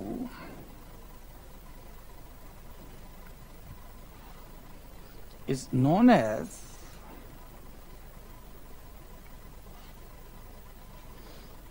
Great Karoo.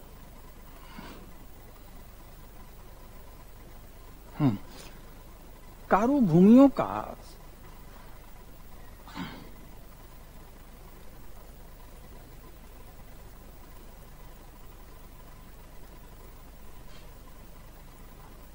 सबसे ऊंचा भाग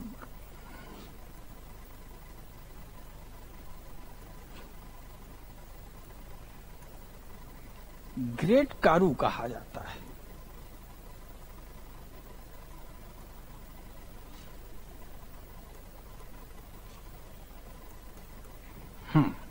ये this is the highest part of the Karoo. It is known as Great Karoo, and these are the Karoo lands. ये सभी यहाँ पर कारू हैं। तो अब ग्रेट कारू हो गया। अब ग्रेट कारू की एक और खासियत है, the rocks of the Great Karoo have high content of the magnetic metals.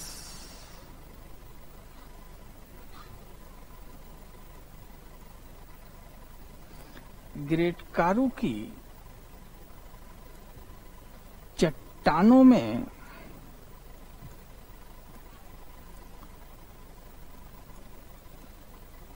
चुंबकीय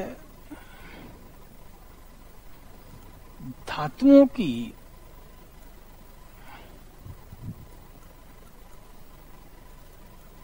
अधिकता है।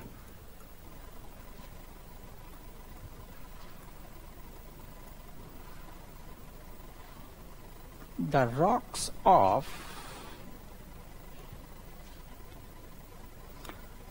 Great Karoo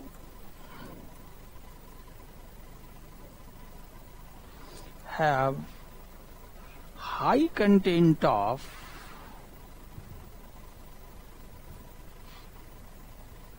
magnetic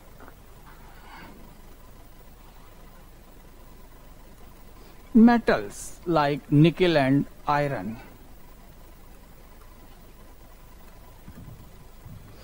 इनका कंटेंट ज्यादा होता है, so it is also known as the compass mountain. इसलिए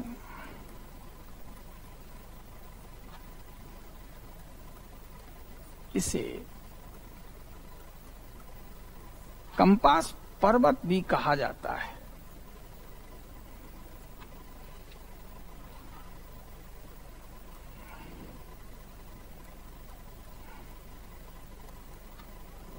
So the Great Karoo is known as Compass Mountain.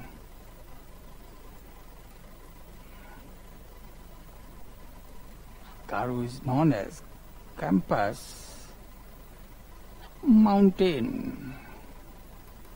ये अब अगर हम कारू से उत्तर की ओर बढ़ें तो यहाँ पर बहुत ही प्राचीन एक डेड वॉल्केनिक रीजन है, और उस डेड वॉल्केनिक रीजन के उस पुराने ज्वालामुखी के पाइप से बड़ी मात्रा में और संख्या में हीरे खोदे जाते हैं। तो उस सब के लिए जो नाम आता है, हम लोग मैप पर चले जाते हैं और जरा देखते हैं। ये रहा माउंट नितलियाना, माउंट ऑक्स सोर्सेस, इन्हीं सब पर अगर हम पॉलिटिकल मैप पर आ जाएं तब देखें।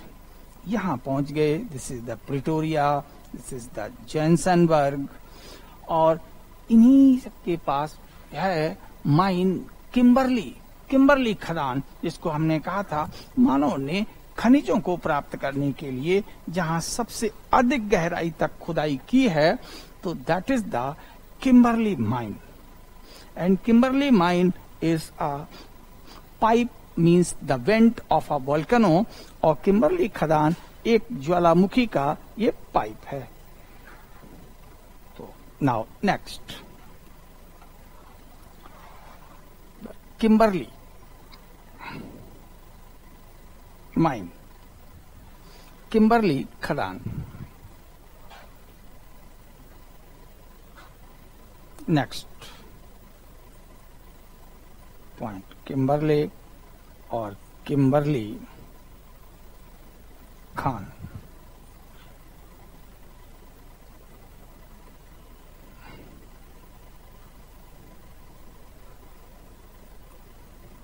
Kimberly mine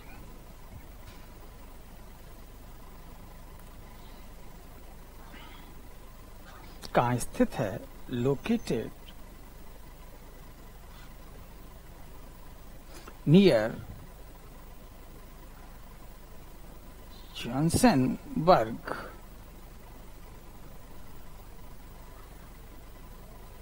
in South Africa. ये दक्षिण अफ्रीका में जोहान्सबर्ग के निकट स्थित है।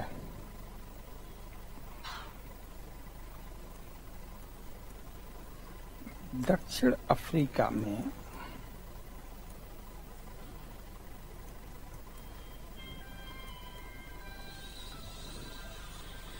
जोहान्सबर्ग के निकट स्थित है।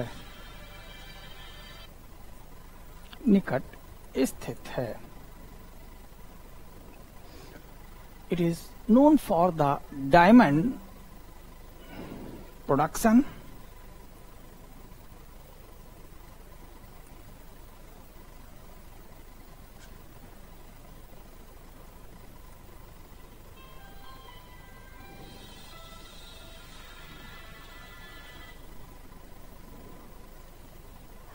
यह हीरा उत्पादन के लिए जानी जाती है। It is known for diamond production, and near to this the gold production region is also known as Witwatersrand.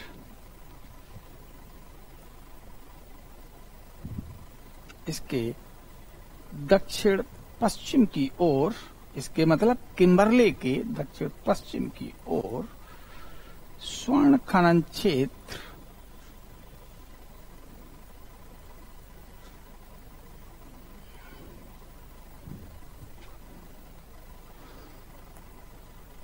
विटवाटर्स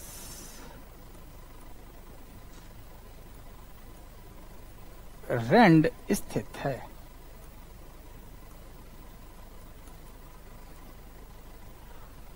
south west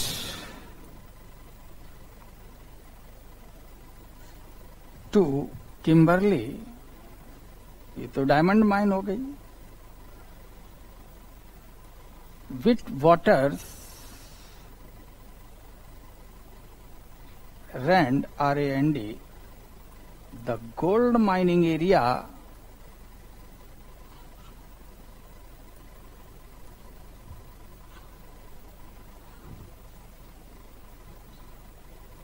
is located। और जोहान्सबर्ग खुद में अपने आप में कोयला खनन क्षेत्र है।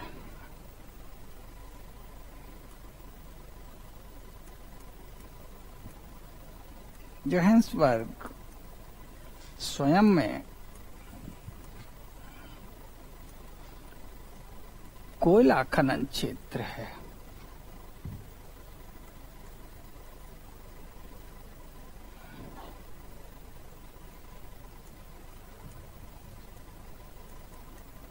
तो Johannesburg in itself is a coal mining area।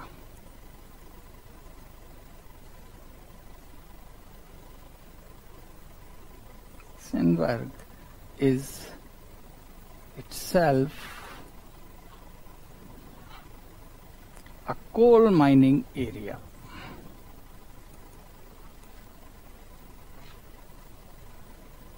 अब ये जो सभी एरिया हैं, अगर हम यहां देखें तो ये ड्रैकेंसबर्ग का माउंट नितलियाना है। माउंट नितलियाना से दक्षिण पश्चिम की ओर स्थित है। All these important mining places, ये सभी महत्वपूर्ण खनन क्षेत्र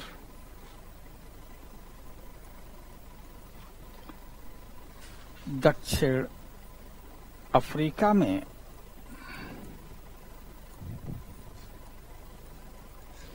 नेतेलियाना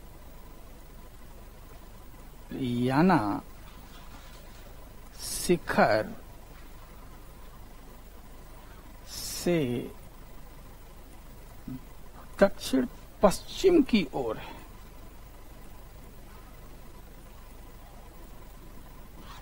सभी महत्वपूर्ण कारण चाहिए। दक्षिण अफ्रीका में नेतेलियाना शिखर से दक्षिण पश्चिम की ओर है। All these significant mining areas